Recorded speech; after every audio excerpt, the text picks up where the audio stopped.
Gracias por venir una vez más. Hoy Eloy nos va a hacer la segunda parte de la conferencia que inició la última vez, el 31 de enero. Nos habló en aquella ocasión de la teleportación, el condensado Bose-Einstein, el Big Bang y la expansión del universo. Hoy, el otro día nos quedaron dos temas por charlar que los vamos a desarrollar hoy. El bosón de Higgs y el chip. Pertenecen a 5 descubrimientos que cambian el mundo. Sin más, con vosotros, Eloy. Gracias. Muchas gracias, Rubén.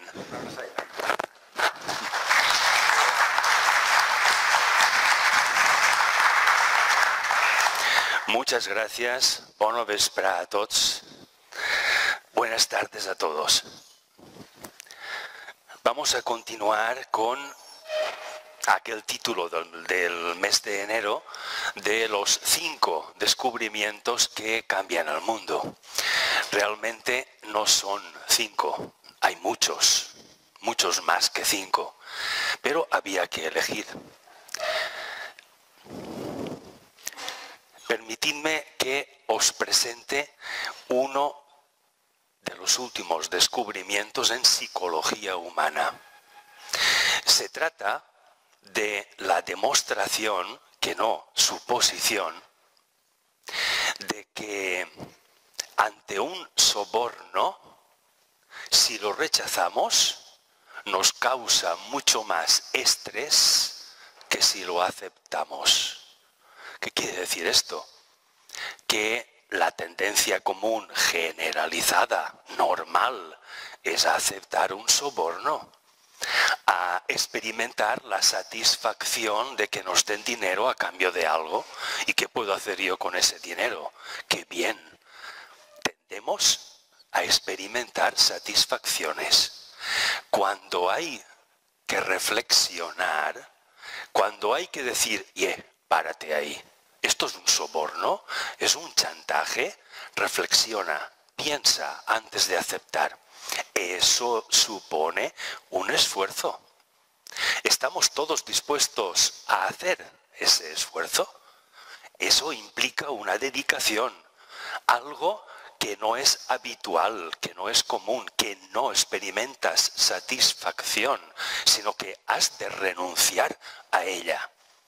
Lo cual quiere decir que parece que el retrato general de la humanidad, si esto, como dicen los psicólogos y las pruebas numerosas que han realizado en este sentido, así lo demuestran, la generalidad de las personas con las que se han hecho estos experimentos han dado este resultado, es que generalmente todos somos sobornables. Esto merece una reflexión, ¿verdad? Y merece un esfuerzo. Hoy voy a someter a vuestra consideración descubrimientos científicos que merecen reflexión. A través de esa reflexión veréis cómo el mundo debe cambiar. Y no tardará muchas décadas en hacerlo. Ya empieza. Pero hay ciertas barreras. Luego veremos qué es lo que pasa con estas barreras. Ante estas realidades, ante el esfuerzo que la reflexión me exige, ante la adaptabilidad que tengo que esforzarme por hacer algo que la tendencia es hacer otra cosa, como aceptar o rechazar un chantaje.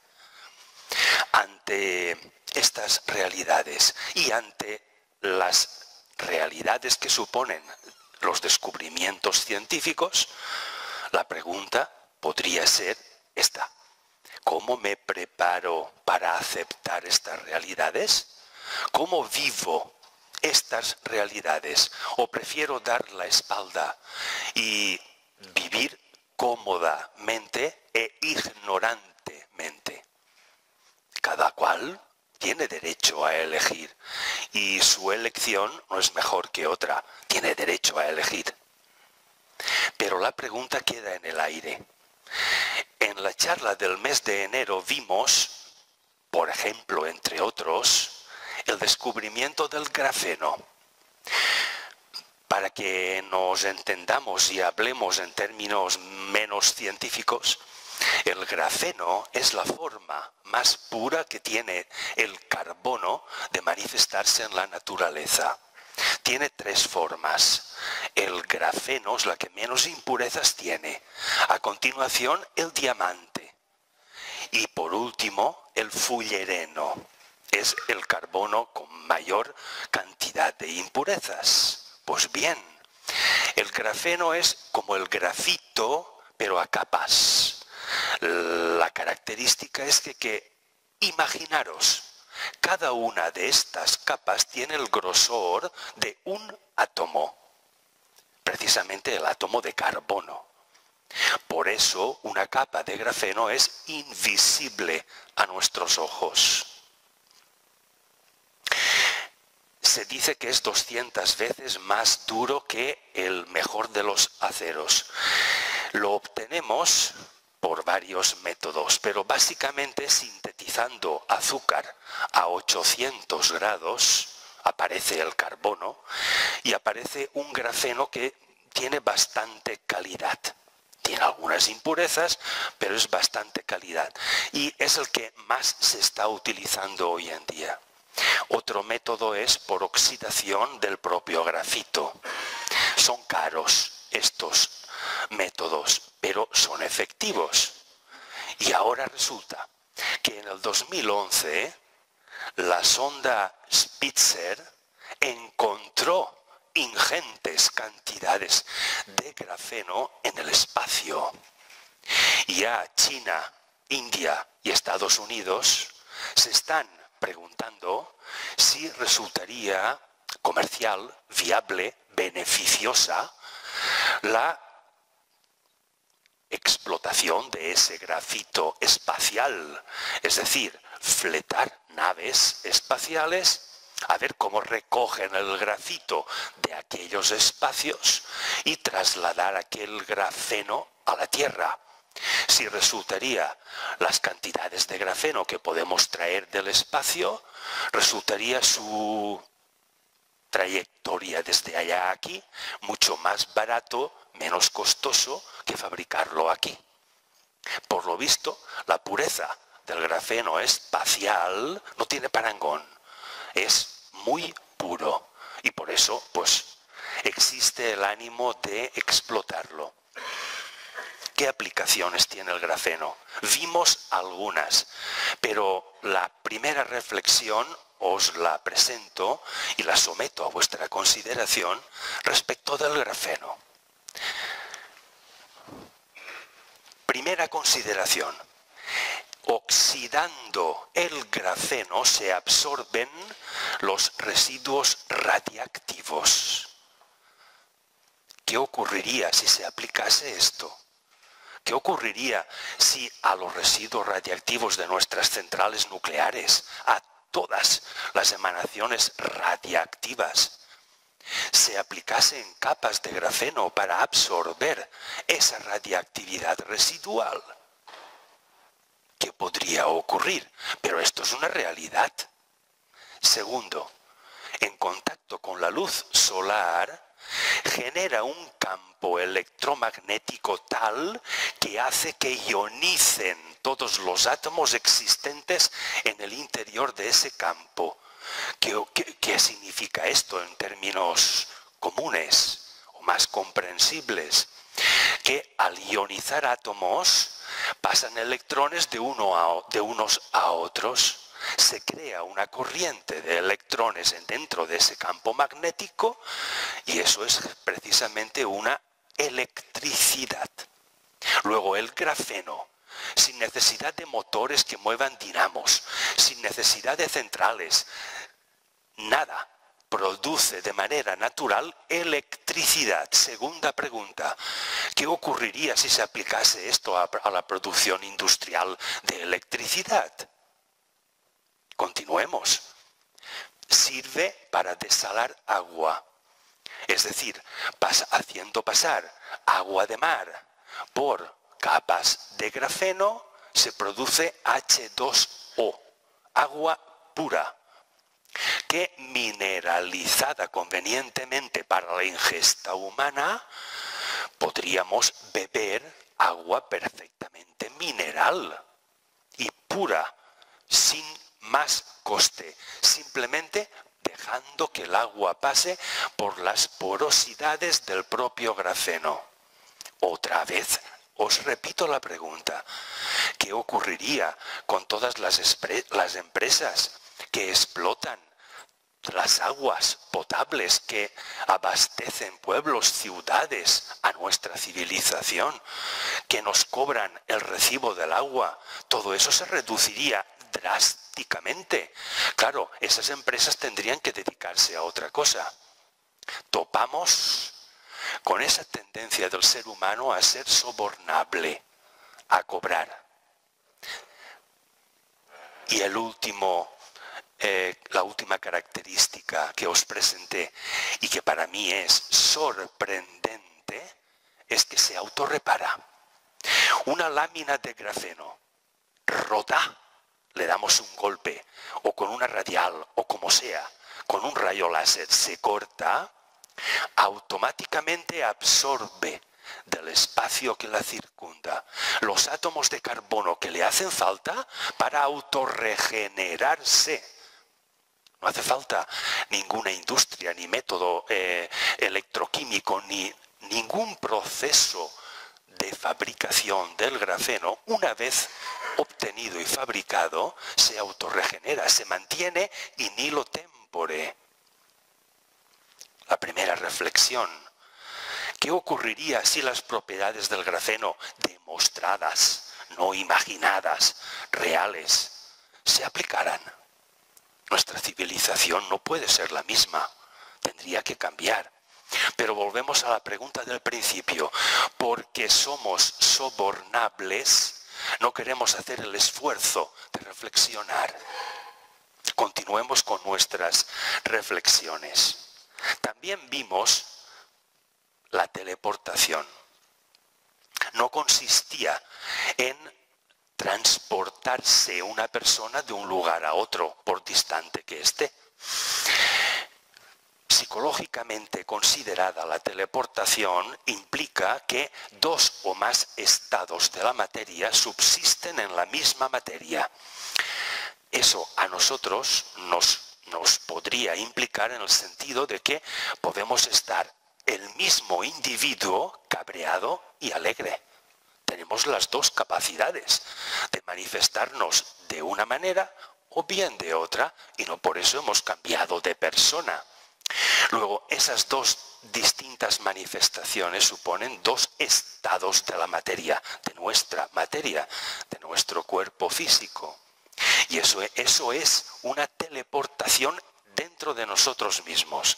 Siempre que subsisten dos o más estados en el mismo objeto, está ocurriendo la teleportación. Luego tampoco hablamos de algo de ciencia ficción. Estamos hablando de una realidad. Y de una realidad no solo científica, sino entre nosotros. El ser humano disponemos de manera innata, por el mero hecho de ser seres humanos, de la capacidad de la teleportación. ¿Cuál es la realidad de la teleportación? ¿Qué es lo que se ha hecho para demostrarse esto? Muchos experimentos. Pero uno de los más significativos fue el que se realizó en el 2009 en Canadá. A lo largo de 23 kilómetros se consiguieron teleportar 5.000 átomos, un conglomerado atómico muy pequeño, muy poquita materia.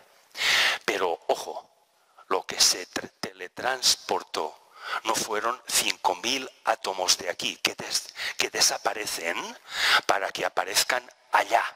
No ocurrió eso, sino que los 5.000 átomos de aquí no se mueven, permanecen. Pero las características del estado en el que se encuentran estos 5.000 átomos, esas características son trasladadas a 5.000 átomos de allá, que las adoptan y las reproducen fiel y exactamente. De manera de que aquellos átomos de allá son idénticos a estos de aquí. En eso consiste la teleportación. Se teletransporta el estado, no la partícula. No se traslada materia de un lugar a otro, sino el estado de esa materia. Bien.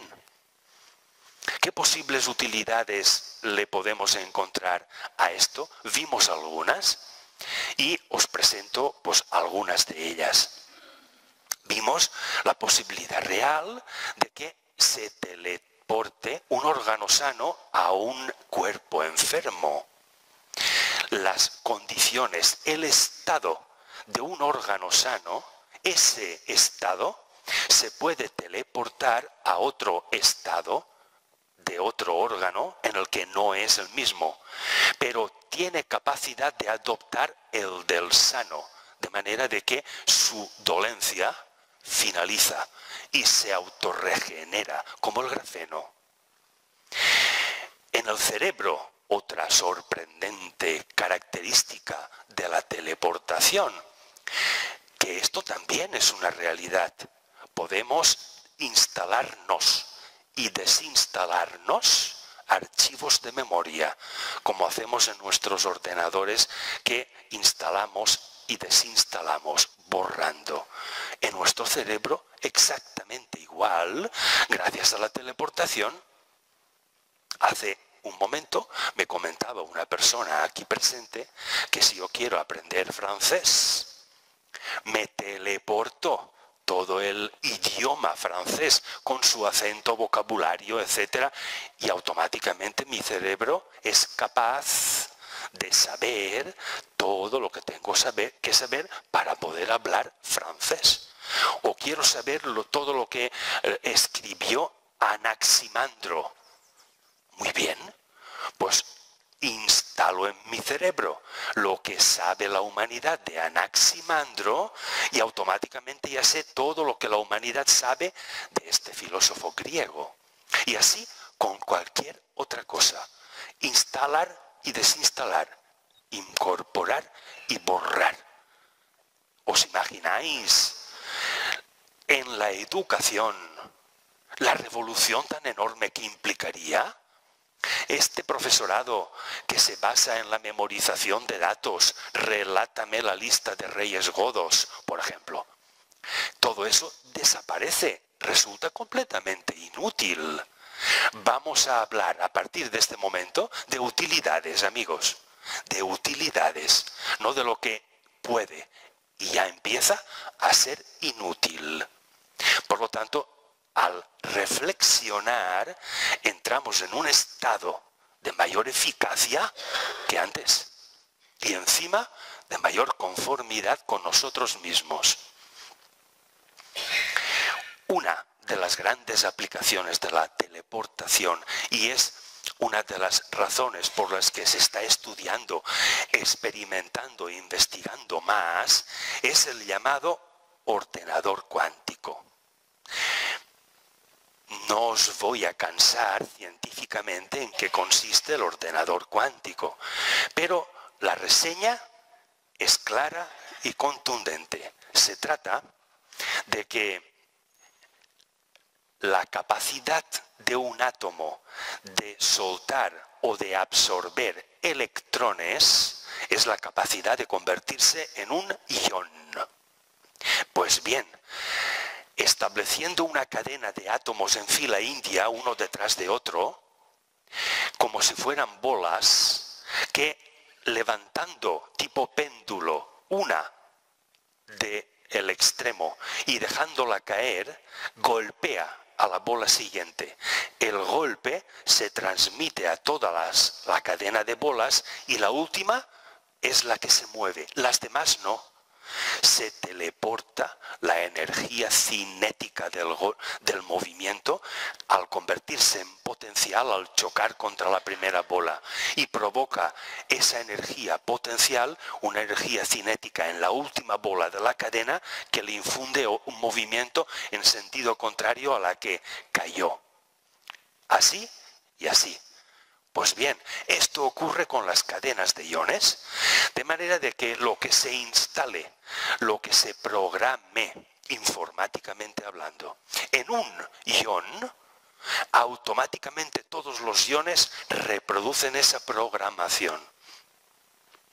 Y cada uno de ellos puede reprogramarse de manera indistinta, de manera independiente a la programación que tienen sus vecinos, sus iones vecinos. Es decir, que si tengo una cadena de 200 iones, es como si tuviera 200 ordenadores trabajando simultáneamente al unísono con una capacidad de ordenador multiplicada, elevada a no sé qué potencia.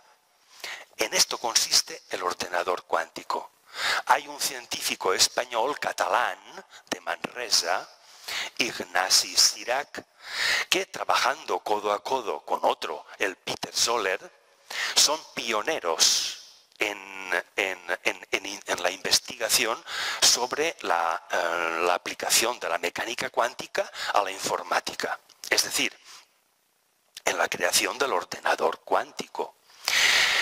Hasta hoy han conseguido que el ordenador funcione con una cadena de 10 iones. Solo 10, no han conseguido más. Y para que esto sea rentable y comercial y efectivo, se habla de que hacen falta al menos una cadena de 50 iones. Pero estamos en el camino. Y ya funciona con 10 iones. Lo que ocurre es que la potencia de ordenador todavía no es lo que se espera. Y se calcula que esa enorme potencia viene a partir de una cadena de 50 iones. Pero claro, ¿qué espacio ocupa 50 iones? Pues millonésimas de milímetro de espacio. Es decir, nada. ¿Os imagináis un ordenador con un disco duro de solo 4 centímetros cuadrados, todo cargado de cadenas de iones? Inimaginable la velocidad de procesamiento de esa máquina. Vamos a eso. Entonces, ¿cómo cambiaría nuestra sociedad con los ordenadores cuánticos? Pues con una capacidad de procesamiento inmensa, podríamos hacer cálculos en un tiempo récord que ahora ni imaginamos. Lo cual quiere decir que la eficacia de nuestros cálculos y la exactitud aumentaría en progresiones geométricas. Es decir, que nuestras afirmaciones serían mucho más exactas. Podríamos saber mejor cómo se mueven las 4 lunas de Júpiter alrededor del planeta. Podríamos saber mejor el viaje que se pretende a Marte, cómo calcular la trayectoria de manera exacta, etcétera, etcétera. ¿Qué reflexión nos puede merecer esto? Que lo que importa no es la propiedad física de la materia, sino la cualidad, el estado que es capaz de manifestar esa materia. Antes os he dicho que el ser humano tenemos de manera innata la teleportación en nosotros porque el mismo individuo podemos manifestarnos ora cabreados, ora alegres. Pues bien, el estado de cabreo o el estado de alegría es más importante que las propiedades físicas de nuestro cuerpo. Entonces, pues ante esta implicación, podemos admitir que ese estado que la ciencia, la teleportación, adopta y da a la materia, aplicada al individuo, al ser humano, implica que ese estado es la capacidad. Cuantas más capacidades y aptitudes hayamos desarrollado, más estados podemos manifestar. Luego el poder de teleportación es mayor en aquella persona que haya aprendido más capacidades que en otra que haya aprendido menos? La teleportación entre seres humanos también es no solo posible, sino una realidad. Prefiero hablar de realidad en lugar de posible para que no quede duda de que, es posible en un futuro, bien, esto es una elucubración. No, no es una elucubración, es una realidad. Se han hecho experimentos que así lo demuestran inequívocamente. Pero ¿qué condición tenemos que cumplir para poder teleportar entre nosotros? La condición es que nuestro cuerpo físico, nuestra materia que nos constituye, pueda albergar una capacidad que pretendemos que nos teleporten. Es decir, si nuestro cerebro está dañado y no puede funcionar correctamente, la capacidad que precise del correcto funcionamiento cerebral no podría ser teleportada a nuestro propio cerebro.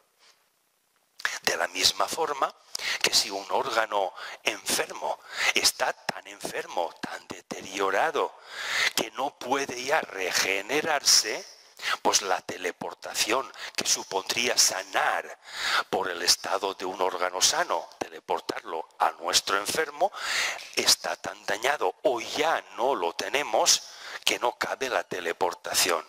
Por lo tanto, a nivel humano, la teleportación se podría realizar, pero ante capacidades similares, ante propiedades físicas más o menos equivalentes, o al menos, si no equivalentes, dentro de ciertos parámetros, como mínimo esto, como máximo aquello. Pasamos al condensado. El condensado Bose-Einstein es un estado de la materia que puede ser teleportado como cualquier otro, pero fijaros la importancia que tiene hablar del condensado. Y luego vendrá la reflexión. Sabemos de los estados sólido, líquido y gaseoso. Luego viene el plasma, que es una especie de gas, pero en el que todas sus moléculas están ionizadas. Es decir, los átomos que componen estas moléculas gaseosas o bien han perdido o bien han absorbido electrones de otros átomos. Pues bien, cuando un gas ioniza todas sus moléculas, se convierte en plasma. Vimos que el 99% de todo lo que existe en nuestro universo está bajo forma plasmática. Luego no hablamos de algo raro, hablamos de algo superabundante.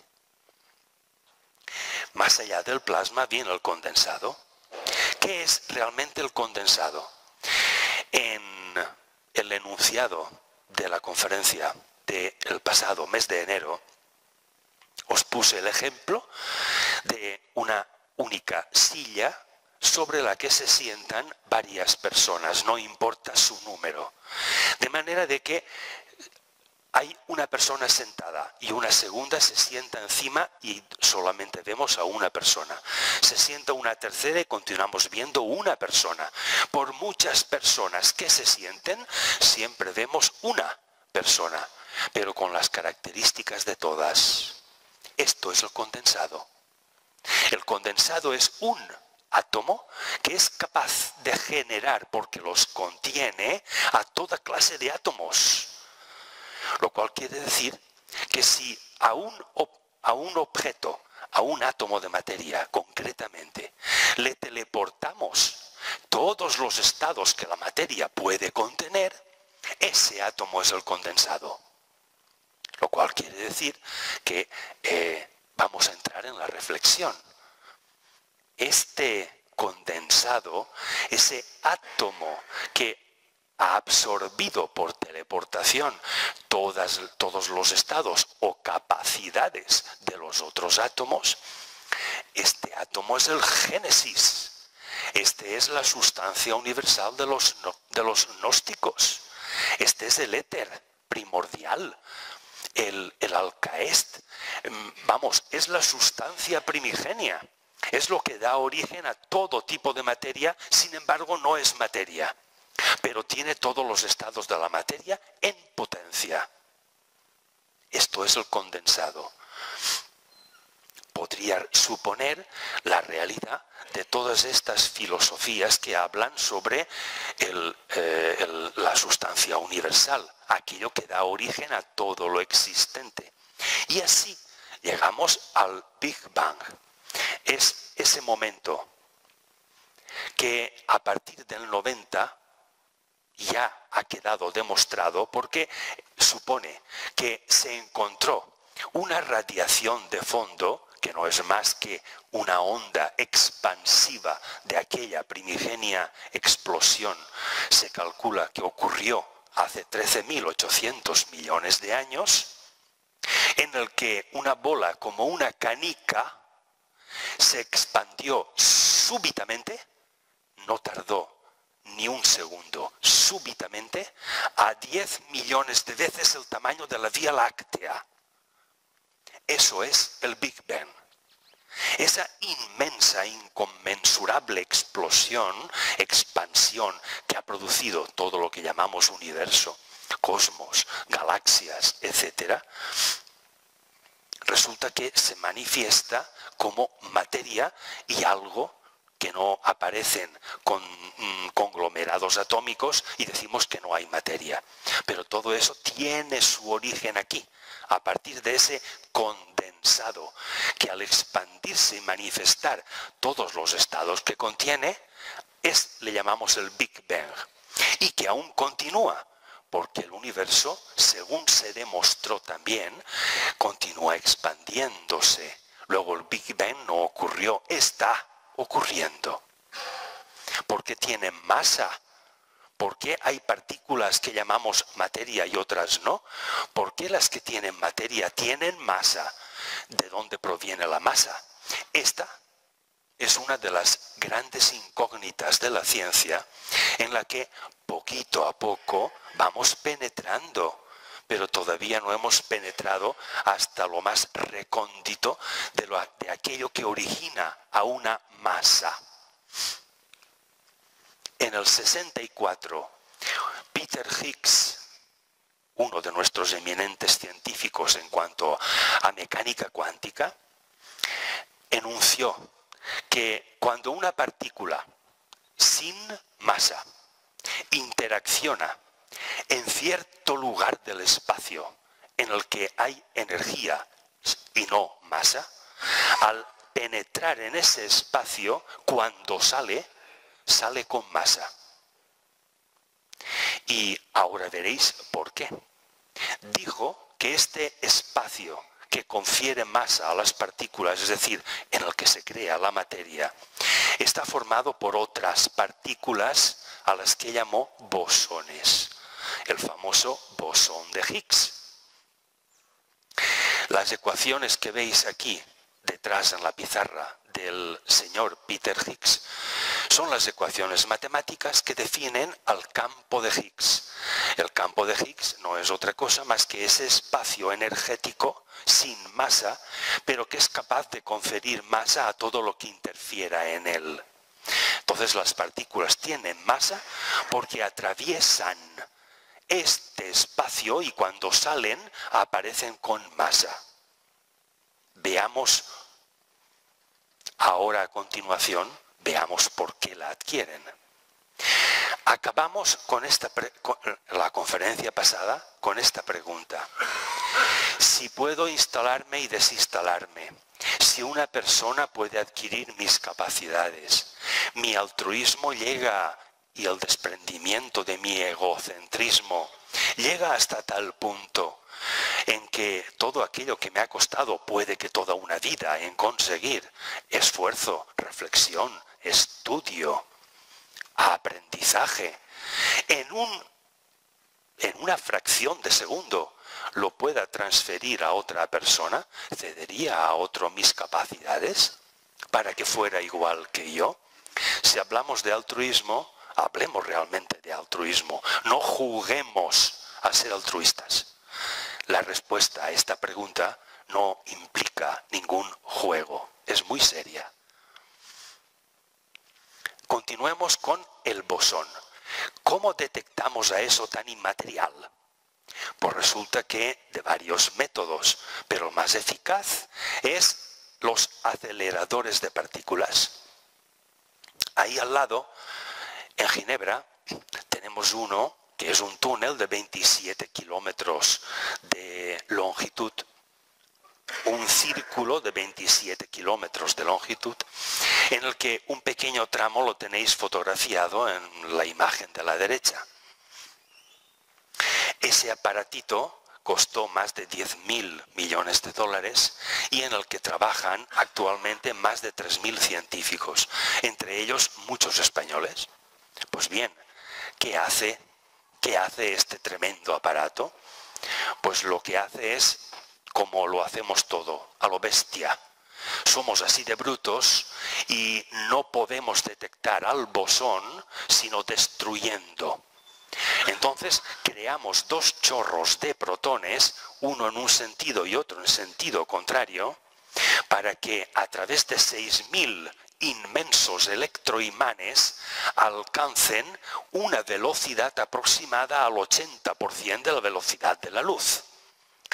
Y cuando esto, que consume una ingente cantidad de vatios, se consigue, entonces se conectan con dos ventanillas los dos chorros, el chorro y el antichorro.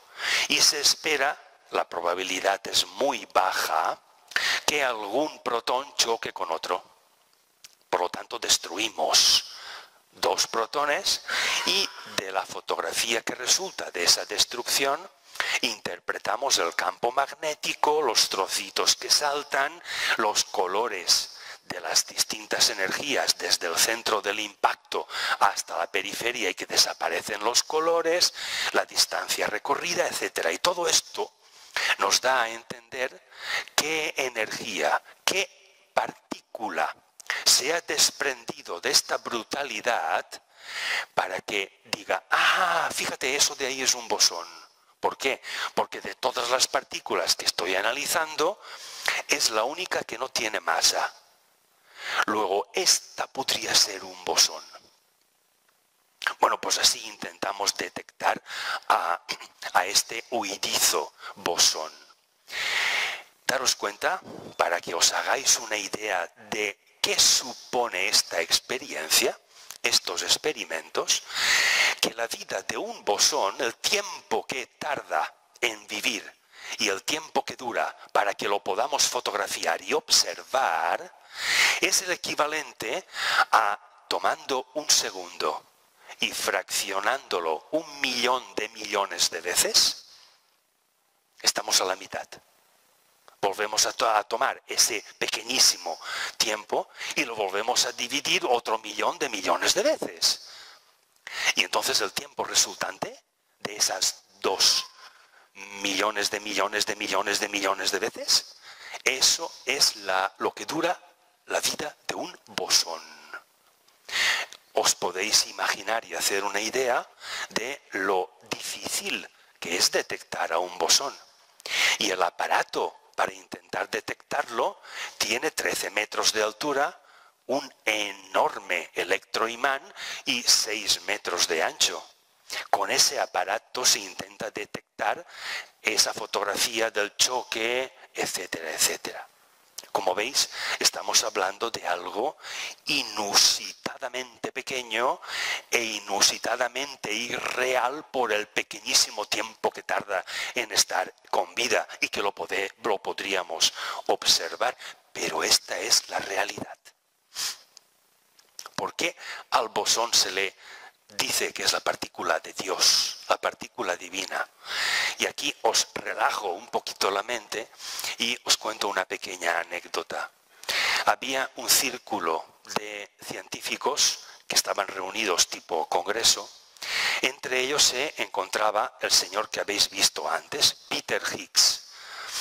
Y entre ellos hablaban pues de las cualidades del bosón.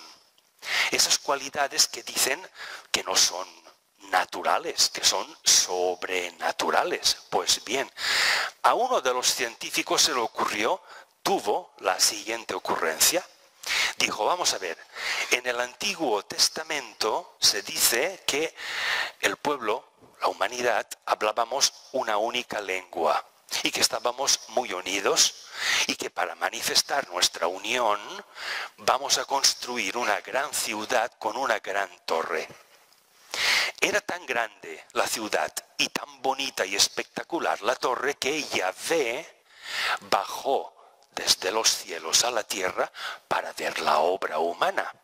Y se admiró y dijo, pero si estos se concentran en esta gran ciudad, resulta que no me poblan la tierra, no se dispersan. La tierra queda por poblar. Voy a hacer que cada uno hable una lengua distinta, que no se aclaren, que no construyan la ciudad ni la torre y que se disipen y así poblarán la tierra. Creó el caos, la confusión. Pues bien, resulta que el bosón de Higgs, al construir el acelerador de partículas, al ver ese aparato, volvió a bajar Dios y contempló el acelerador y dijo, estos están intentando unir lo que yo separé. Están intentando que aquel caos y aquella dispersión que se vuelva en unidad. Pero como me gusta y como la tierra ya está poblada, voy a mostrarles ahora el bosón para que vean qué bello es el universo que he creado para ellos. Y entonces el último grito en testamentos, este es el Novísimo Testamento, dice eso. Que Dios ha bajado para ver el acelerador de partículas y que nos ha dado el bosón para que contemplemos la belleza de sus creaciones. Bien, aquí termina la anécdota. ¿Cómo detectamos a ese bosón o a ese pequeñísimo trocito de Dios, si es que eso es así? Pues por algo muy sencillo, que a la vez es complicadísimo, pero intentaré hacerlo lo más sencillo, y es que hay un equilibrio entre energía y masa. ¿Recordáis lo del campo de Higgs? Que una partícula que quiere aumentar su masa o quiere adquirirla, penetra en ese espacio de bosones y cuando sale se convierte en materia porque tiene masa. Pues bien, resulta que para que se convierta en masa, una parte de la energía que tiene la tiene que abandonar y tiene que hacerse un trueque, un cambio. Y yo te doy masa y tú me das energía. El bosón le dice a la partícula, dame tu energía y yo te confiero masa. Y entonces cuando se ha producido esa teleportación, estados diferentes, resulta que sale de ese campo de Higgs, de ese espacio, y ya es materia. Así de sencillo, así de complicado, pero así es. Por lo tanto, si a un bosón, que es materia, que es energía pura, cuando adquiere masa, le llamamos fermión, resulta que es otro estado de materia, se ha teleportado. Y el fermión no es más que un bosón, pero que ha cambiado toda o parte de su energía en masa.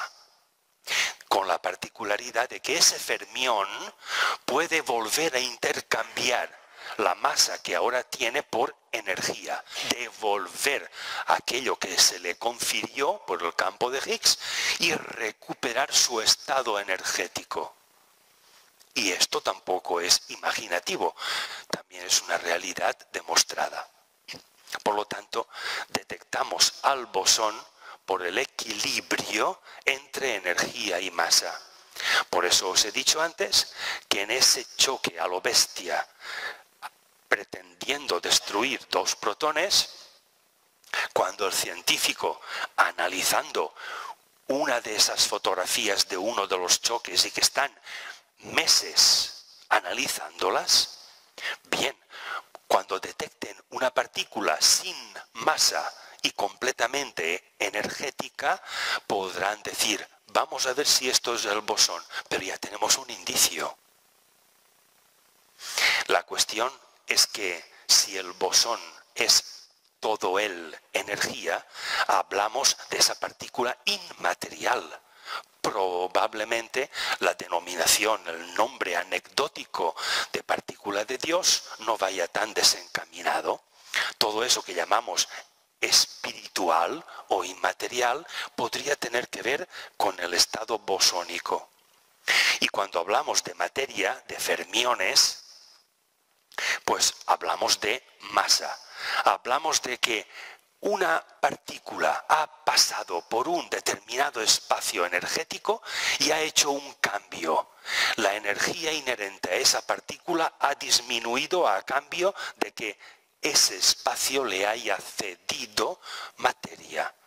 Y así aparece lo que hablamos, materia, y conocemos y podemos percibir y ver. Tener en cuenta que esta experiencia de ver una partícula, cómo penetra en un espacio sin masa y sale con ella, esto no es todavía una realidad perceptible. No existen fotografías de ese tránsito.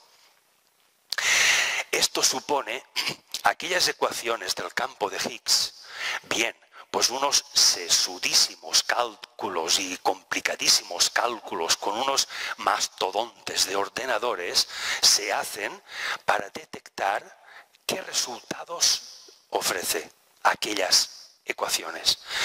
Y con estos resultados compararlos con los que observamos respecto del movimiento de las partículas atómicas y subatómicas. Cuando los confrontamos, vemos que se corresponden.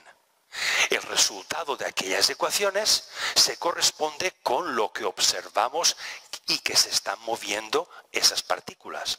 Cuando esas ecuaciones me dicen esas partículas se van a mover a tantos kilómetros por hora y lo calculo y lo mido y veo que efectivamente se están moviendo a esa velocidad. Cuando me dicen esas ecuaciones, esto ocupa un espacio de X metros cuadrados y lo compruebo, veo que exactamente es así.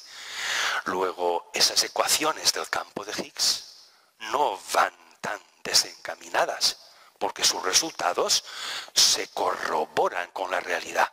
Por lo tanto, si hay una confrontación real y fiel de lo teórico con lo experimental, resulta que lo teórico es muy fiable.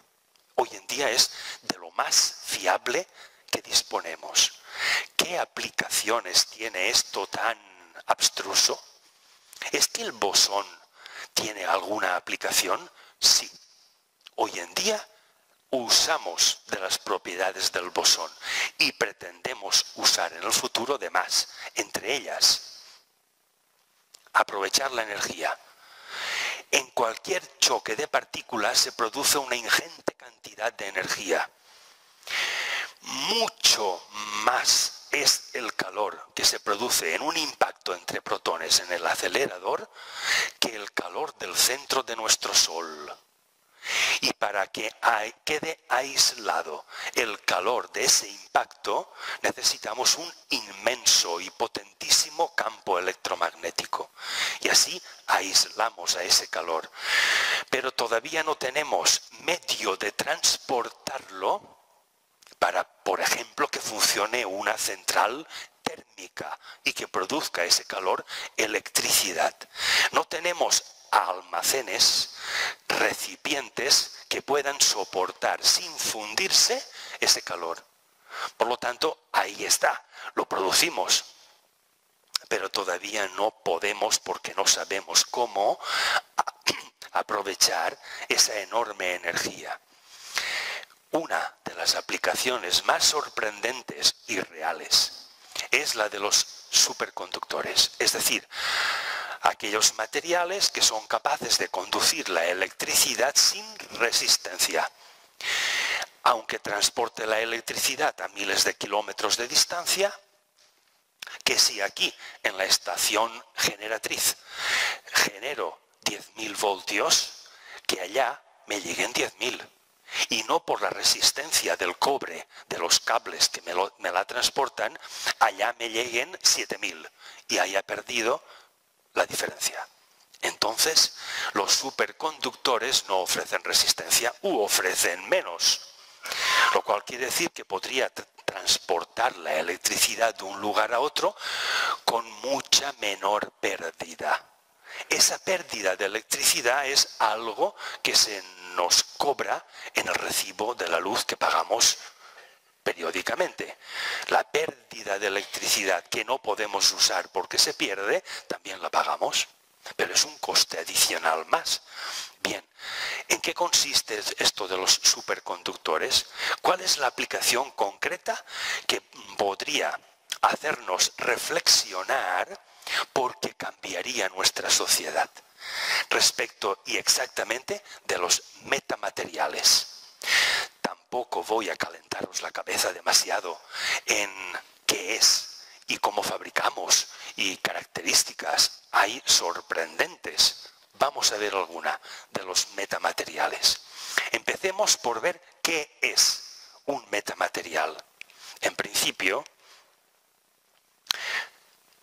los más eficientes los fabricamos usando dos láminas conductoras y en medio otra lámina medio conductora, un semiconductor, es decir, un dieléctrico. El conjunto de esas dos láminas externas que conducen perfectamente la electricidad, cobre por ejemplo, y un dieléctrico o un semiconductor, ese conjunto forma un metamaterial. Bien, ¿qué propiedades usamos del metamaterial? Os presento alguna de ellas y quizá las más sorprendentes, pero os vuelvo a repetir la palabra y disculpadme si os insisto, son reales. La primera propiedad que produce el metamaterial es la refracción negativa de los rayos de la luz al incidir al cambiar sobre el objeto en el que incide. Lo más claro es un vaso de agua, de cristal el vaso, para que sea transparente, que en la imagen de la derecha, de la izquierda, tenéis una refracción positiva. Si introducís la pajita en el vaso, la veréis en esta posición, siguiendo el mismo sentido que la pajita fuera del agua, pero como desplazada. Pues bien, la refracción negativa es que cambia el sentido, la imagen de la derecha. En lugar de continuar el mismo sentido en el que va la pajita fuera del agua, cambia el sentido dentro del agua. Refracción negativa, una propiedad de los metamateriales. Y esto se transforma en una utilidad práctica que supone la fabricación de una especie de capa que te hace invisible. Sí, una capa que hace invisible el objeto que cubre. Y esto es real. Las fotografías que vais a ver no son truco, son realidades. Esta es una de las primeras que se tomaron. Una señora con una capa de metamaterial y a través de la capa y de su cuerpo se ven las siluetas de las personas y de todo lo que hay detrás de ella. Otra fotografía, esta es sorprendente, 4 personas con zapatillas de deporte en un suelo mojado, en el que resulta que solo se ve de las personas el reflejo de su sombra, pero las personas están vestidas con una capa de metamaterial. Por eso son invisibles al objetivo de la cámara que las fotografía. Sin embargo, la luz solar, como las personas no pueden quitarse la materia de encima, la luz solar sí que refleja su sombra. Y esto es una fotografía real. Otra más reciente y que alzó revuelo en unos grandes almacenes en Nueva York. Esta, toda la gente paseando por unos grandes almacenes comerciales y un señor como sentado Pero ¿dónde está sentado este señor? Pues sencillamente en una capa de metamaterial con forma de hamaca, y estaba sentado, repandingado tranquilamente, leyendo un periódico. Claro, las personas pasaban por allí, y ¿cómo se mantiene en el aire esta persona? Es que hay una corriente de aire, hay unas cuerdas, unos cables invisibles que lo tienen colgado del techo. No, sencillamente una hamaca de metamaterial. No se ve. Y la persona está sentada encima de la hamaca. También es otra fotografía real. Sorprendente, ¿verdad? Pero es real. Segunda propiedad de los metamateriales, no menos sorprendente que esta. Es capaz de reflejar la luz en 360 grados. ¿Por qué? Porque un metamaterial disminuye la velocidad del rayo luminoso. Lo cual quiere decir que si la luz viaja a 300.000 kilómetros por segundo, cuando me atraviesa un metamaterial disminuye esa velocidad. Al disminuir, la luz se curva, no continúa con su trayectoria, se curva como si retrocediera. Y cuando la luz se curva, ilumina a objetos que, si son los que tengo detrás, si analizo esa luz, sé lo que hay detrás de mí sin necesidad de girar la cabeza. Luego puedo ver en 360 grados gracias al metamaterial. Puedo ver lo que está oculto. Puedo ver lo que hay detrás de una pared. Igual que puedo ver lo que hay detrás de mí gracias al metamaterial. Reflexión. ¿Qué nos merece esto para reflexionar? Pues que podemos ver lo que ahora está oculto para nuestros ojos. Podemos, a través del metamaterial, no solamente ver que es un estado de materia, sino sentir que es otro estado de materia. Pero voy más allá. No solamente puedo ver y sentir, es que puedo ver qué es lo que estáis pensando. No lo veo, ¿eh? Pero que se puede ver, gracias al metamaterial, se puede ver una manifestación palpable, visible, de qué está pensando una persona. Uno de los últimos experimentos que se hizo en este sentido fue a una persona que se le preguntó: ¿quieres participar voluntariamente en un experimento en el que intentaremos adivinar qué piensas o en qué estás pensando? Sí. Bien, piensa en algo. Y al cabo de unos momentos resulta que por el sistema SPEC, que es tomografía computerizada por emisión de un solo fotón, apareció algo que parecía la imagen de un perro. Tenía la silueta de un perro. Se le preguntó: ¿es que estás pensando en un perro? La respuesta fue sí. Muy bien, continúa pensando con tu perro. Intenta pensar la forma que tiene tu perro, el tamaño de las orejas, el tamaño que tiene respecto de esta mesa, en fin, concrétalo lo más que puedas. Y al final fue tal la exactitud de este análisis tomográfico por emisión de un solo fotón, que llegaron a decirle: ¿es que tu perro es de raza tal? Pues sí, mi perro es de raza tal. No sabían qué color tenía el pelo, no sabían qué color tenía los ojos, si le habían cortado las uñas o no. Detalles de esos no los supieron, pero sabían que estaba pensando en un perro de raza tal. Tal es la exactitud hoy de lo que se puede escudriñar respecto de lo que estamos pensando. Bien, todo esto es ver, sentir y quizá pensar, no por nosotros mismos, no por nuestras capacidades, sino gracias a que construimos aparatos, construimos algo, construimos máquinas. Luego, para que podamos ver todo esto, necesitamos aparatejos, maquinaria, necesitamos tecnología. Por lo tanto, si esta capacidad de ver, sentir y pensar la pueden detectar las demás personas, es que nos podemos volver, gracias a la máquina, nos podemos volver todos intuitivos, no ya inteligentes. La intuición va mucho más allá de la inteligencia. La inteligencia nos puede separar. La intuición no puede hacer otra cosa más que unirnos. Pero es que gracias a la máquina podemos ser más intuitivos y por lo tanto llegar a una mayor fraternidad o unión entre nosotros. ¿Por qué no? ¿Quién debate lo contrario? En este caso tendríamos, como os he escrito ahí, una intuición mediada a través de la máquina. La pregunta es, ¿podemos desarrollar esa capacidad intuitiva sin la máquina? Bien, podríamos, pero no estoy hablando de eso ahora. Estamos hablando de la intervención de la máquina y me interesa continuar en este sentido para que la reflexión sea efectiva.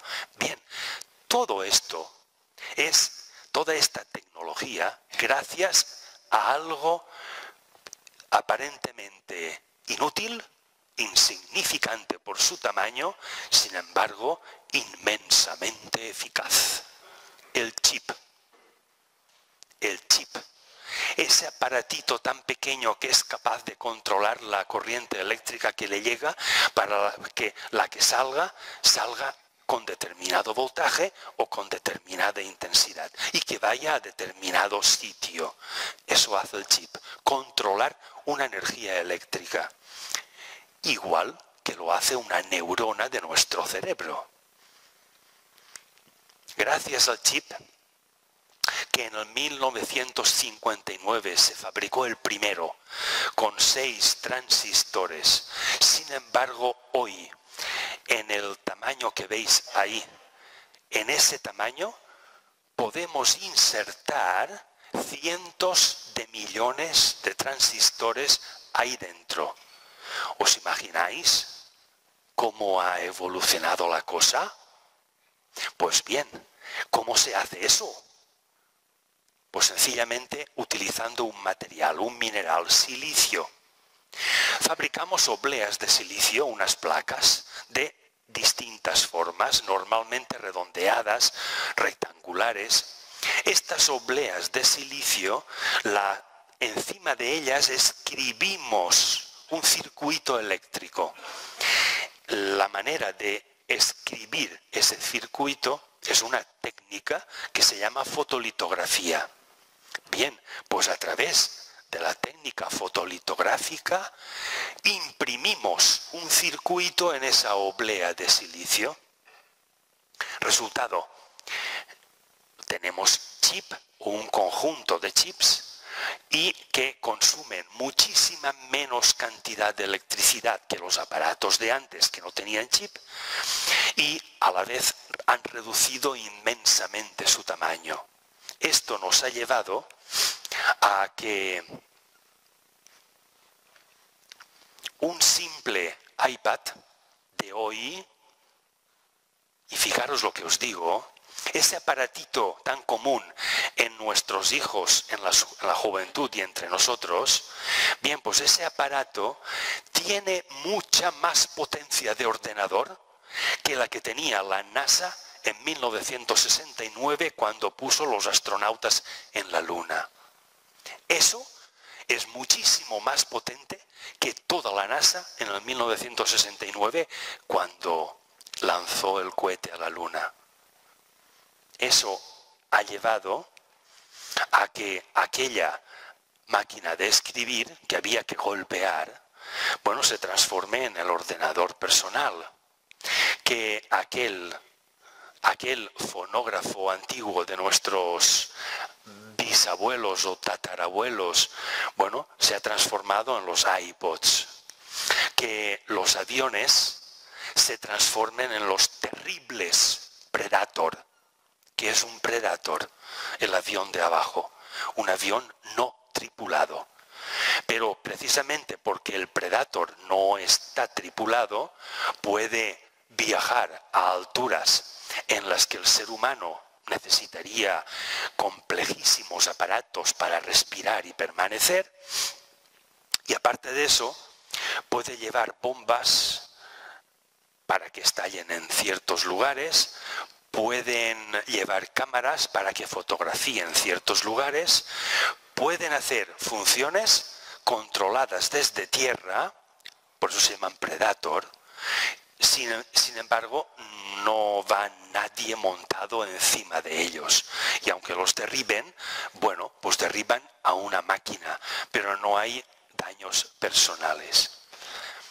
A este punto llegados, hemos de tener en cuenta que hoy en día, cada vez más, y ya entro en una reflexión, estamos utilizando chips junto con sensores. Y la clase de sensores que utilizamos cada vez más son tejido humano vivo. Por lo tanto, estamos fabricando máquinas que utilizan tecnología, chips, circuitos electrónicos, junto con tejido humano vivo, carne viva, y que se mantiene viva durante un tiempo. ¿Por qué? Porque estamos exigiendo a la máquina que reaccione emotivamente de forma parecida o igual a como lo haríamos nosotros. Luego estamos trasladando la emoción humana a la máquina. Pero no solamente eso, sino que ese chip, junto con un sensor, con o sin tejido humano, puede alertarnos de que, ojo, en el futuro puedes desarrollar una enfermedad. Y esos chips pueden estar en la ropa que vestimos, en el champú con el que nos lavamos. En cualquier sitio pueden estar esos chips que en cualquier momento analizan nuestro vaho al expirar, nuestra manera de mirar, si se produce una lágrima. Analizan cualquier movimiento, cualquier cosa de nuestro cuerpo, que sale por las glándulas sudoríparas de nuestro cuerpo. Analizan cualquier cosa de nuestro cuerpo y pueden detectar si estamos gestando una enfermedad o no. De manera de que a través de esa alerta podemos prevenir esa enfermedad, adoptar remedios y evitarla.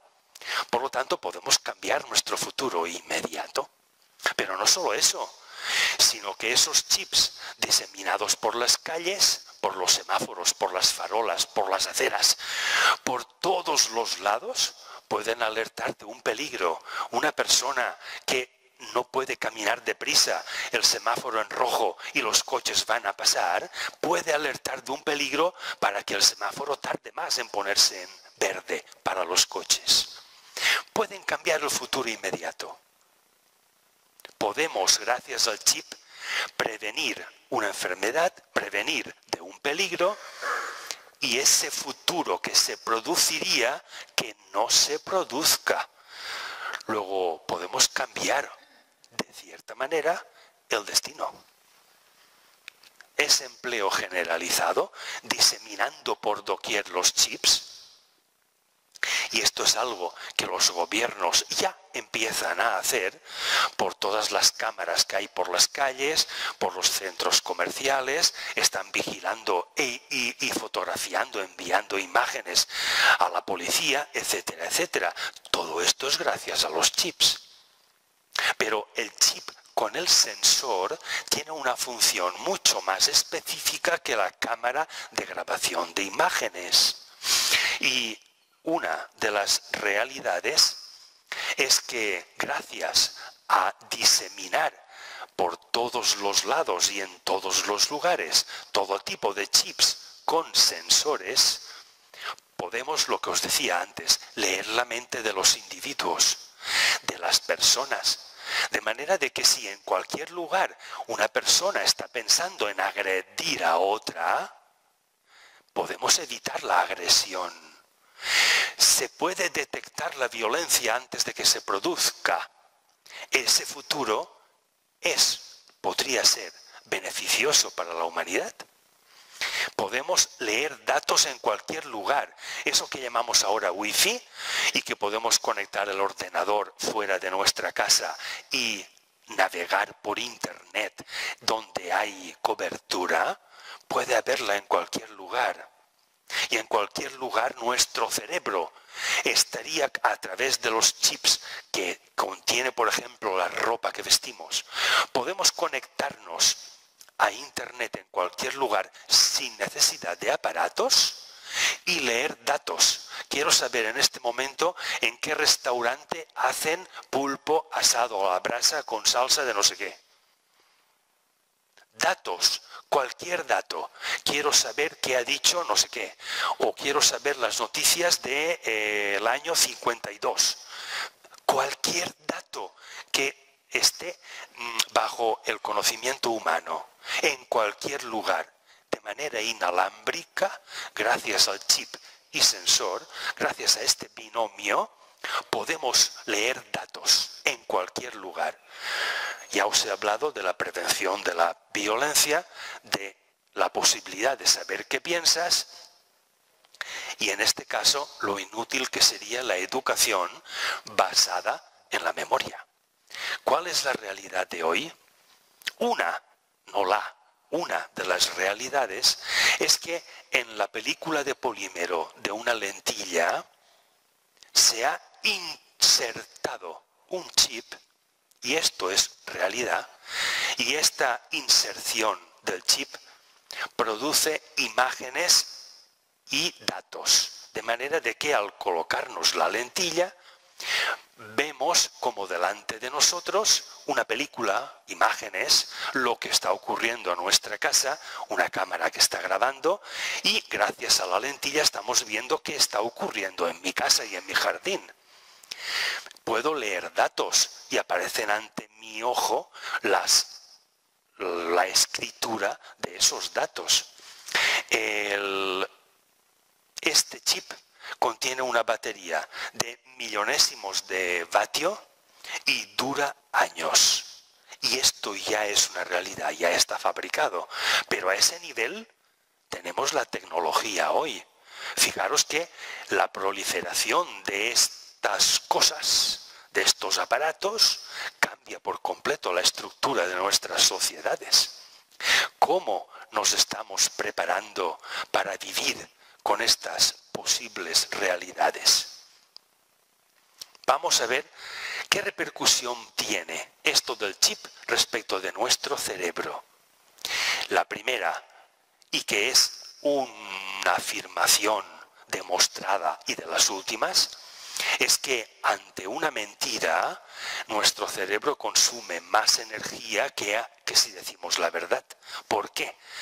Porque nuestro cerebro ha de albergar un grupo de neuronas que son el soporte físico de la verdad y otro grupo de neuronas que son el soporte físico de la mentira. Lo que decimos, si es mentira, está en nuestro cerebro, pero también está la verdad. Por eso sabemos que es mentira. Si no, no lo sabríamos, no podríamos hablar en estos términos. Entonces, como tiene que mantener vivas las neuronas de la verdad y la de la mentira, consume el doble de energía.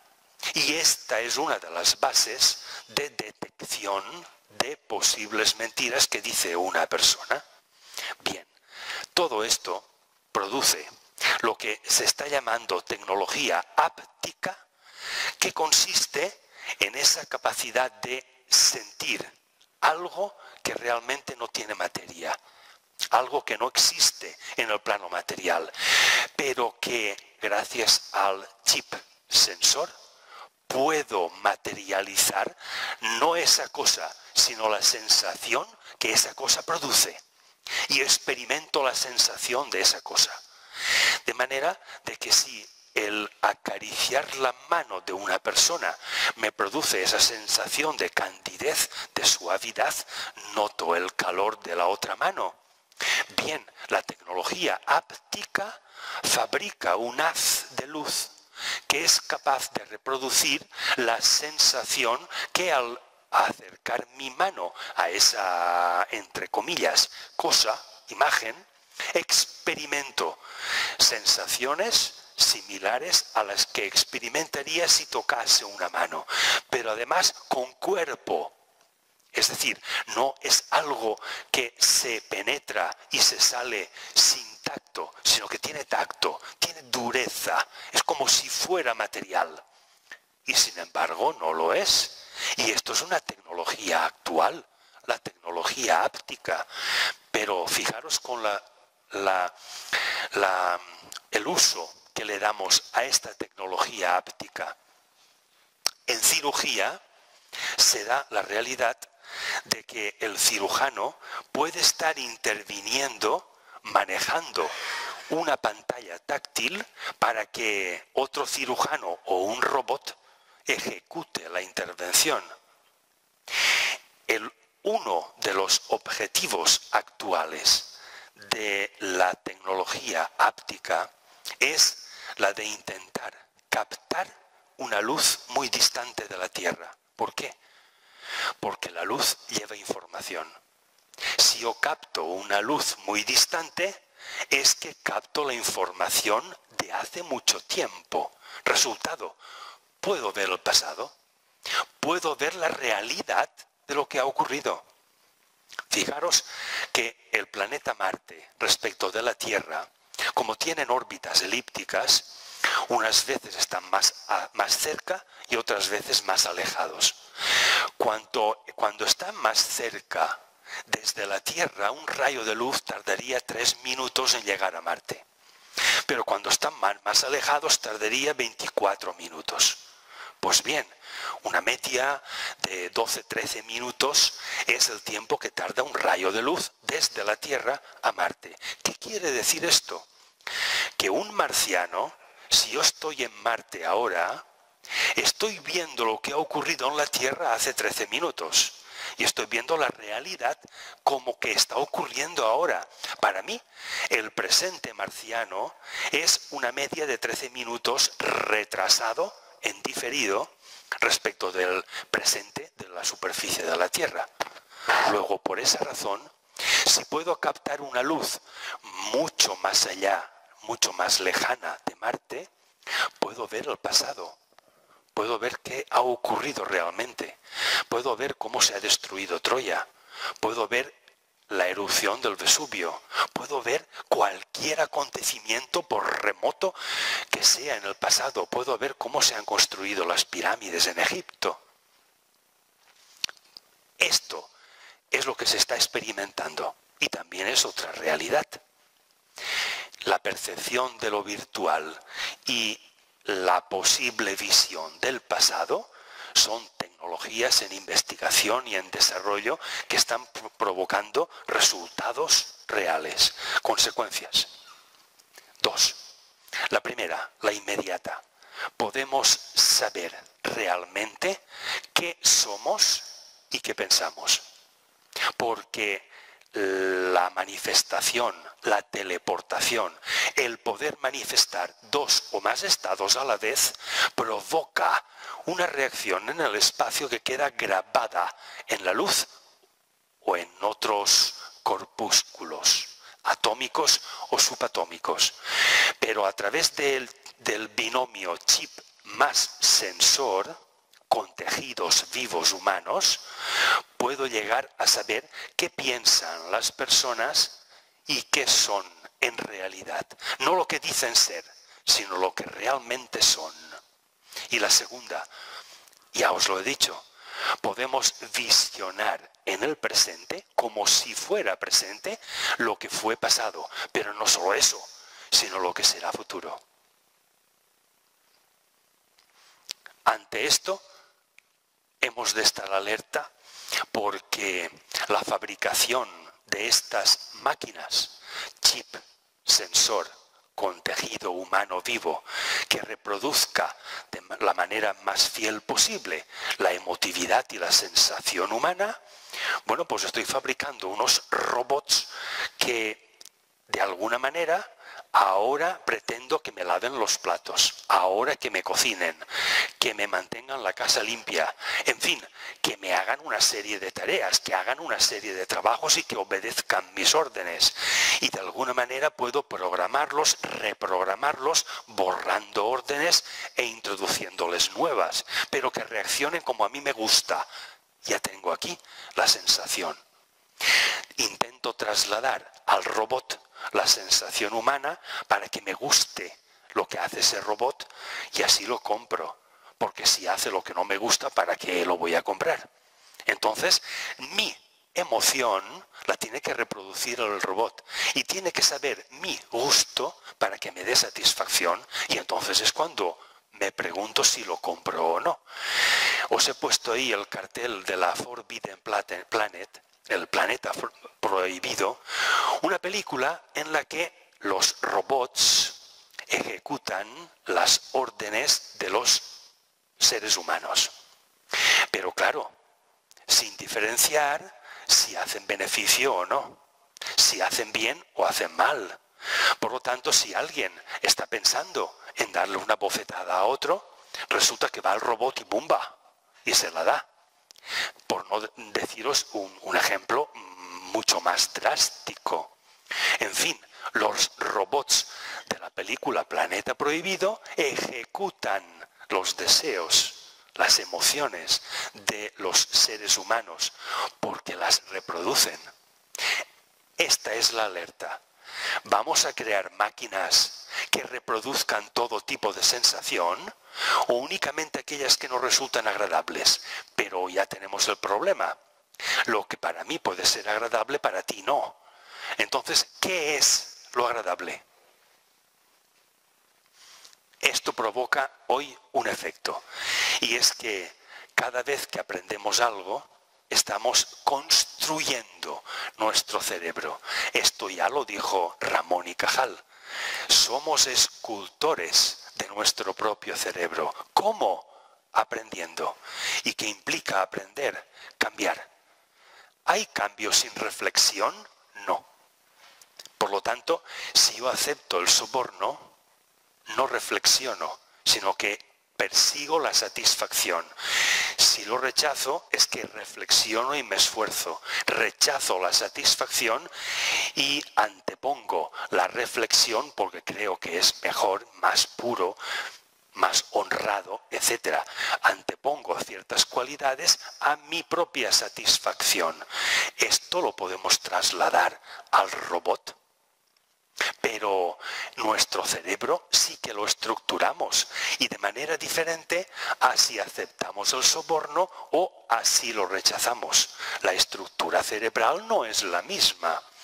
¿Cómo se estructura el cerebro? Gracias a estos descubrimientos, concretamente al chip, se sabe cómo estructuramos nuestro cerebro, cómo cambiamos y progresamos, cómo progresamos en inteligencia y en eficacia a través de las conexiones neuronales. La primera y la más común en todas, en las que predomina la emotividad, es que las conexiones se realicen en paralelo. ¿Qué implica esto? Una conexión en paralelo en electricidad supone que dos baterías, como tenéis ahí, al conectar los polos positivos y los negativos, resulta que por la salida aparece una corriente del mismo voltaje que cada una de las baterías, pero duplicando la intensidad de la corriente. En lugar de 200 aparecen 400. Es decir, cuando yo experimento una satisfacción, la próxima vez que experimente otra, busco una satisfacción mayor. Si no, no me satisface. Y tengo una progresión constante y busco cada vez una satisfacción mayor. ¿Por qué? Porque mi cerebro lo estoy estructurando de acuerdo a esta conexión neuronal en paralelo. No aumento el voltaje, sino la intensidad. ¿De qué? De mi sensación. ¿Qué característica psicológica humana se deriva de esta común y general manera de funcionar nuestros cerebros y de que se conecten nuestras neuronas. La característica psicológica es que nos manifestamos más emotivamente que mentalmente. Somos más cándidos, sensitivos, que no fríos y calculadores. En nuestras acciones pretendemos implicar a otras personas, es decir, pretendemos que los demás nos secunden en aquello que hacemos. En esta etapa de aprendizaje nos adaptamos a fracasar y aquí desarrollamos una cualidad para la próxima conexión y estructura cerebral. En esta adaptación al fracaso y la lección que debemos aprender cuando reconocemos que lo hemos hecho mal y que hemos fracasado, va a ser siempre un aprendizaje. Y esto va a permitir que aquellas neuronas que estaban conectadas en paralelo lo hagan de otra manera. Y en definitiva estaríamos desarrollando la humildad, a ser un poquito más humildes.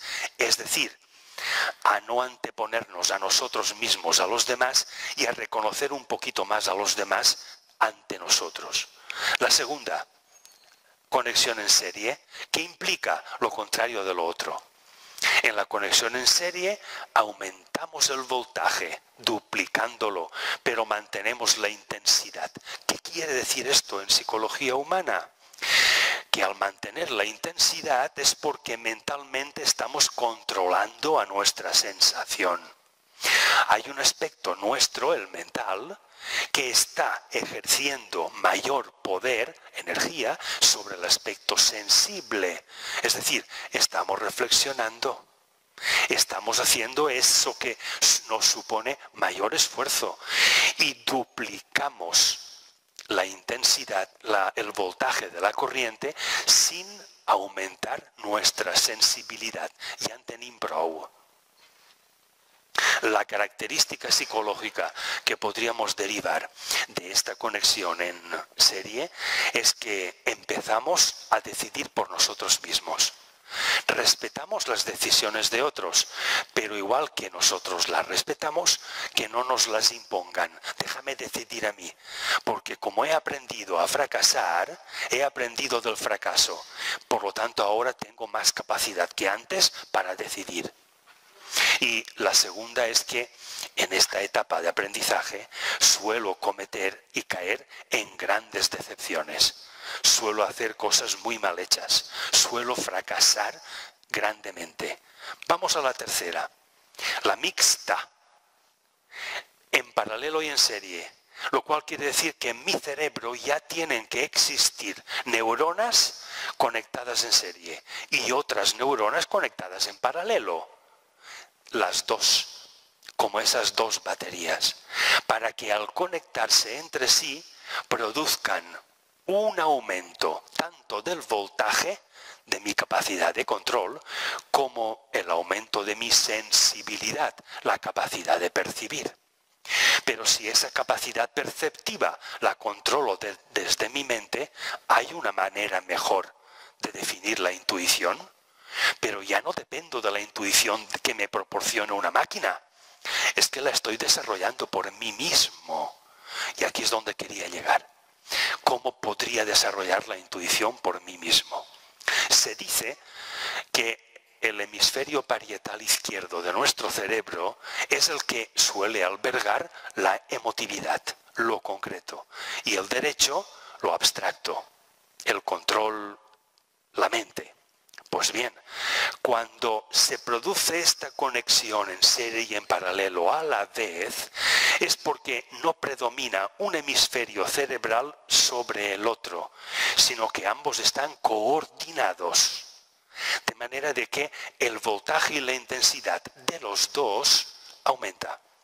Conclusión, gracias al chip. Conclusión, que en mi cerebro se activa la parte prefrontal. Y la parte prefrontal es la intuitiva. Ya tengo aquí una manera de desarrollar sin necesidad de la máquina mi propia intuición y de ser yo un ser autónomo, que no me diga la máquina qué es lo que tengo que intuir, por favor. Bien, ¿dónde estaría nuestro esfuerzo? En que para que todo esto sea una realidad, tengo que hablar claro, tengo que sentir y pensar claramente. Necesito una claridad de ideas, un orden prioritario de ideas. ¿Qué es lo que tengo que hacer primero para, una vez hecho, hacer lo siguiente? Esa claridad, si utilizo máquinas, tengo que trasladarla fielmente a la máquina. Por lo tanto, no solo he de aprender el lenguaje que mis distintas capacidades necesitan para que yo como individuo las pueda comunicar. Teleportación dentro de mí mismo. He de aprender el lenguaje de que mi parte emotiva se comunique con mi parte mental para que ambas influyan sobre mi parte física. Y eso como individuo. Y así ejerzo ese control como individuo. Pero cuando uso máquinas, tengo que trasladar esa claridad mental mía a la máquina. Luego también he de aprender qué lenguaje tiene que interpretar exactamente la máquina para que haga lo que yo quiero que haga, no lo que la máquina decida hacer, como los robots de la película Planeta Prohibido, que acaban haciendo lo que no queremos que hagan. Hoy en día, esta claridad de lenguaje, esta comunicación hombre-máquina ha producido una realidad de fabricar robots modulares. Una determinada cantidad de cubos en los que hay muchos electrodos, por lo tanto fuerzas de atracción y repulsión entre ellos, que permiten que se desensamblen y se vuelvan a ensamblar de manera diferente. De manera de que lo que aquí veis ahora, que tiene como una forma humana, porque parece que tenga cabeza, brazos y patas, bueno, pues a continuación se desmonta todo y se monta como una araña, o se monta como una serpiente, o ahora adopta la forma de un perro. Todo esto ya es una realidad. Estos robots polimórficos ya existen y sirven como experimentos para que realicen tareas en las que el ser humano puede peligrar su integridad personal. En sanidad, todos estos adelantos, gracias al chip, se aplica, entre otros, por ejemplo, en el robot Da Vinci. Se trata de una máquina con 4 brazos. Uno de estos 4 brazos es una cámara y los otros 3 sirven para hacer incisiones, operar, trasladar, manipular el cuerpo humano. En el 2006, con este robot, se hicieron más de 50.000 operaciones. En 2006 habían 6 Da Vincis en todo el mundo. Hoy hay muchos más. De manera de que un cirujano, gracias a la tecnología áptica, puede hacer una operación a distancia, por miles de kilómetros que esté. Puede estar tocando una pantalla como si tocara la zona del cuerpo que está interviniendo.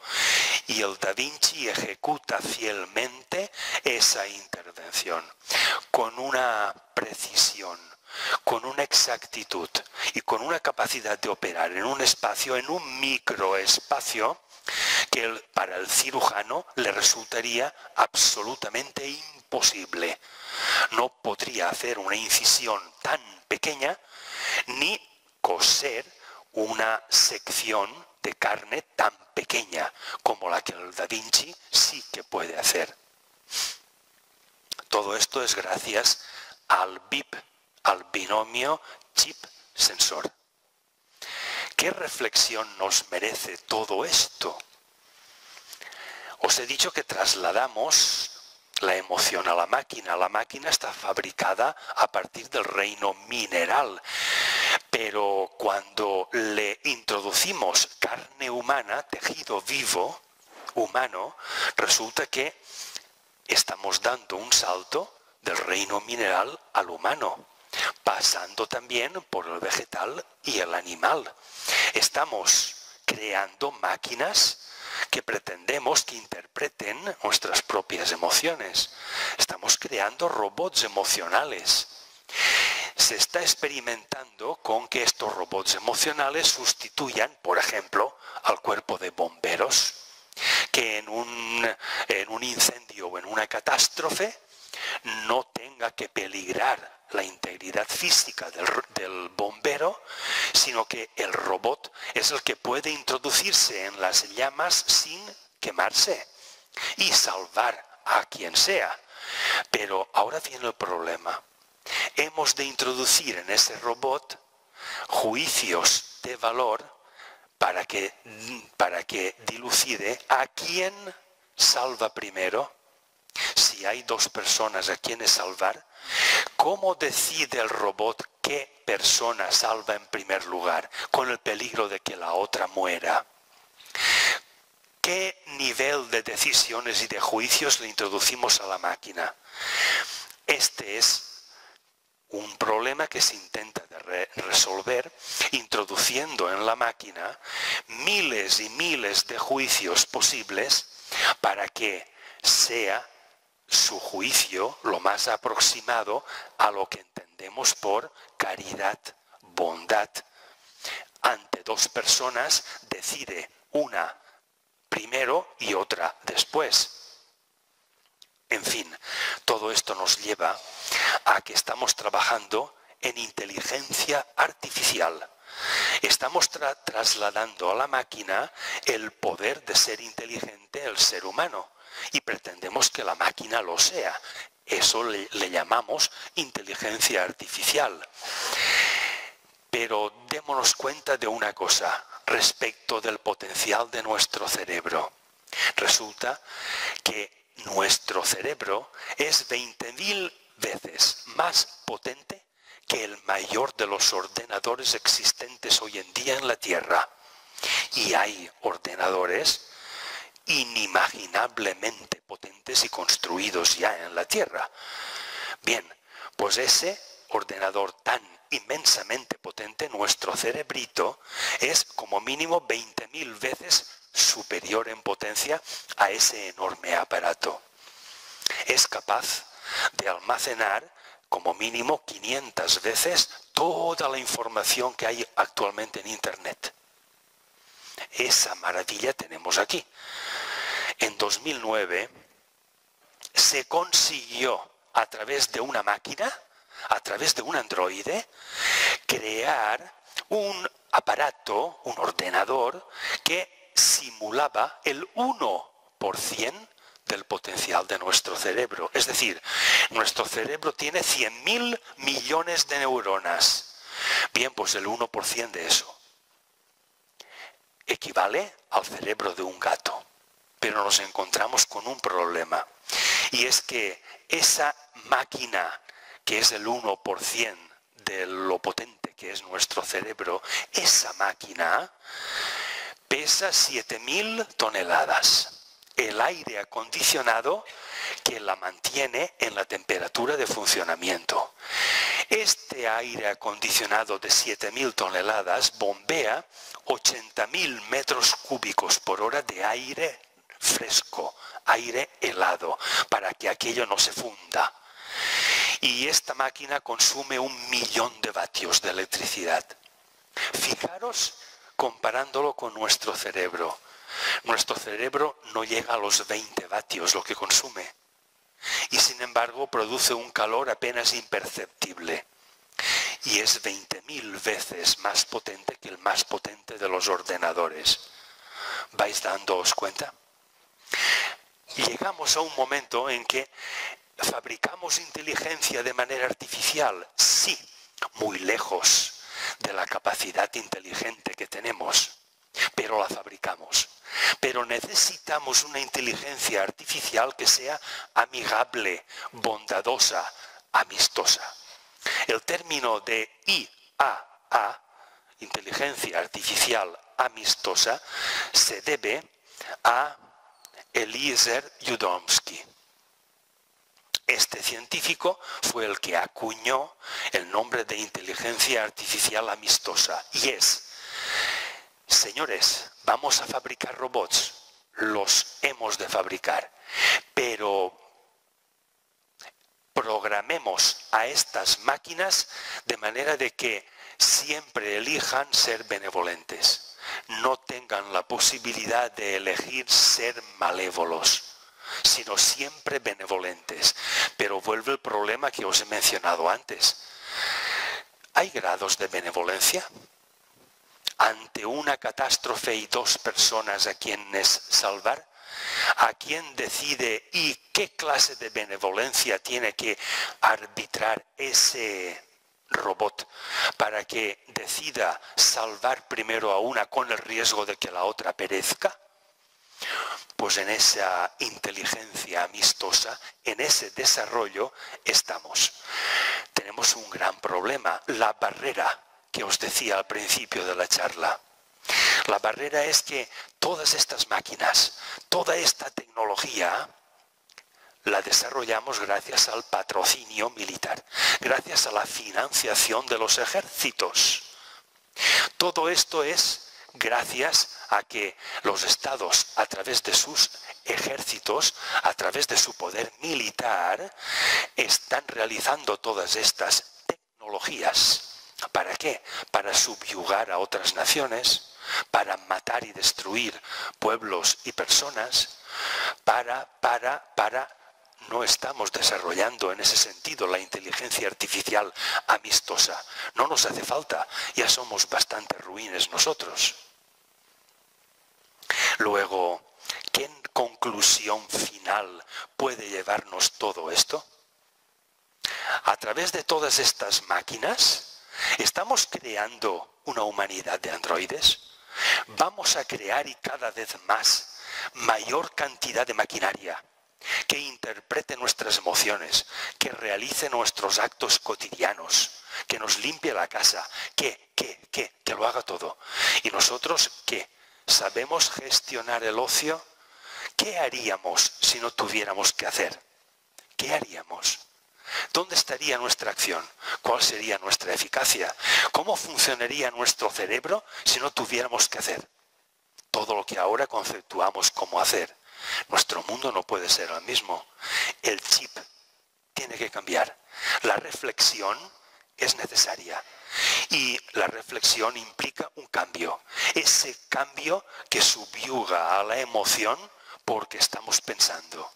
Y en ese momento reflexionamos y consumimos más energía. No porque estamos diciendo una mentira, sino porque estamos adaptándonos a otra situación. Y esa adaptabilidad crea en nosotros otra capacidad que es otro estado de materia.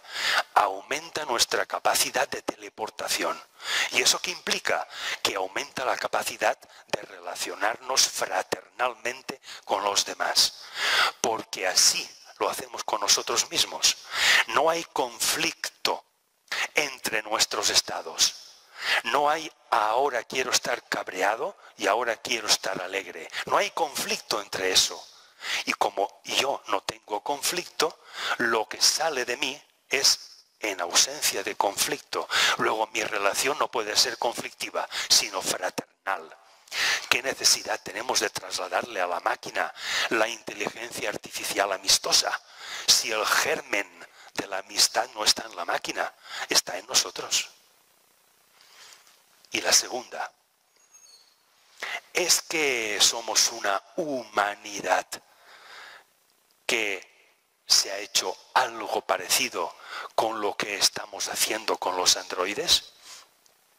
Es que ha habido otra humanidad, llámese como se llame, que de los reinos mineral, animal, vegetal y animal ha creado unos humanoides, androides o como sé que somos nosotros, que nos ha creado a nosotros y somos el desarrollo de la imagen y semejanza o de las creaciones de otra humanidad.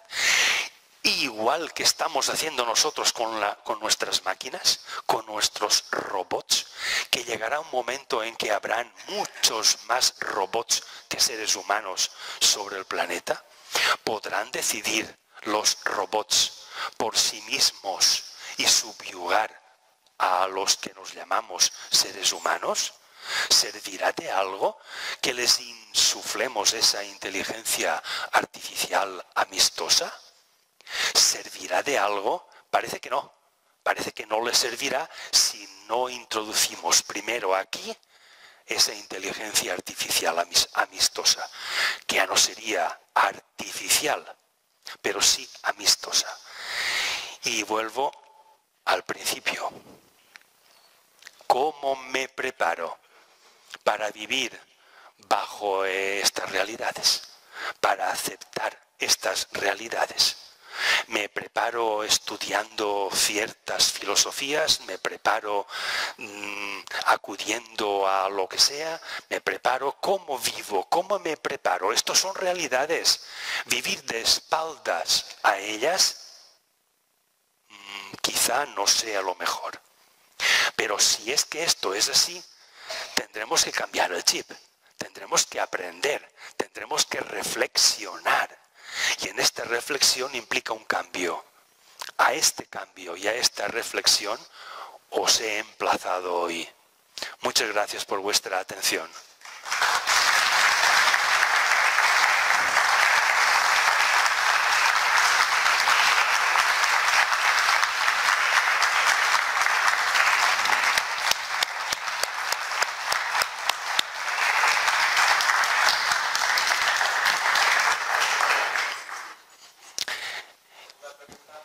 Y ahora, el tiempo que nos permitan, estoy a vuestra disposición para aclarar, ampliar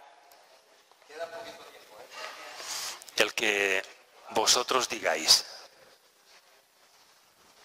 És que parla en valencià. Sí, parla en valencià. Bueno, pues el generador de partículas, cuando lo presentaron, vuelvo a lo del bosón de Higgs, cuando lo presentaron, no sé, se habían creado unas expectativas como si hubiesen descubierto que para eso me imagino, buscando la partícula de Dios, me imagino que lo crearon porque quieren saber el nacimiento de la vida, ¿no? Más o menos. Han conseguido, y luego no parece ser que se hayan llegado a esa conclusión. Hablemos claro, ¿verdad? Vamos a hablar claro. Vamos a hablar claro.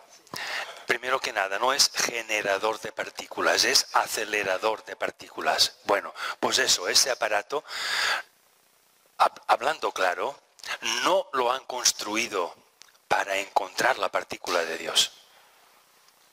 Esos miles de millones que ha costado, toda la inversión, todo lo que cuesta mantenerlo, ponerlo en funcionamiento, pagar los sueldos de los miles de personas, en fin, eso tiene otra causa.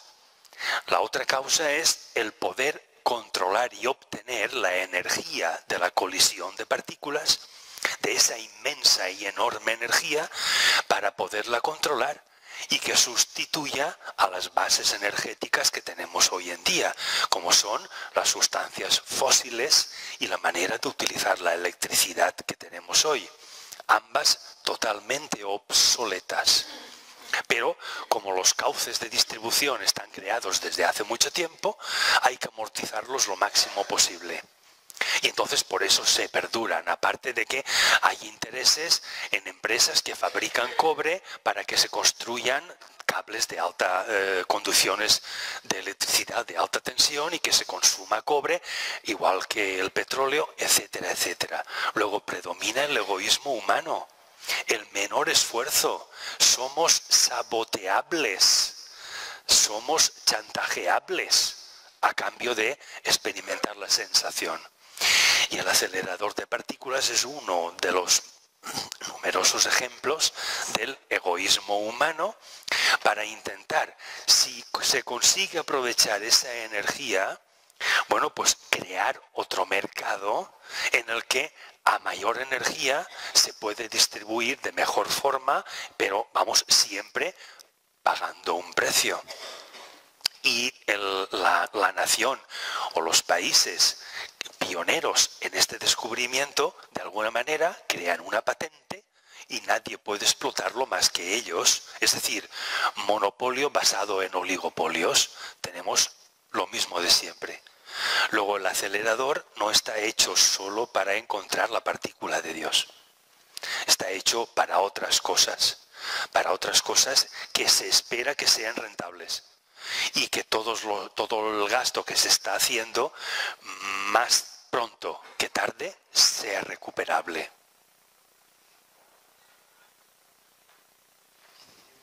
Tener que cerrar, pero dependemos de los trabajadores de la institución de fomento. Si tenéis alguna pregunta, la dirigís a nuestra asociación, que nosotros se la pasaremos a Eloy. Gracias. Y yo por asistir. gustosamente la Buenas contestaré. tardes. Buen fin de Gracias a semana. todos.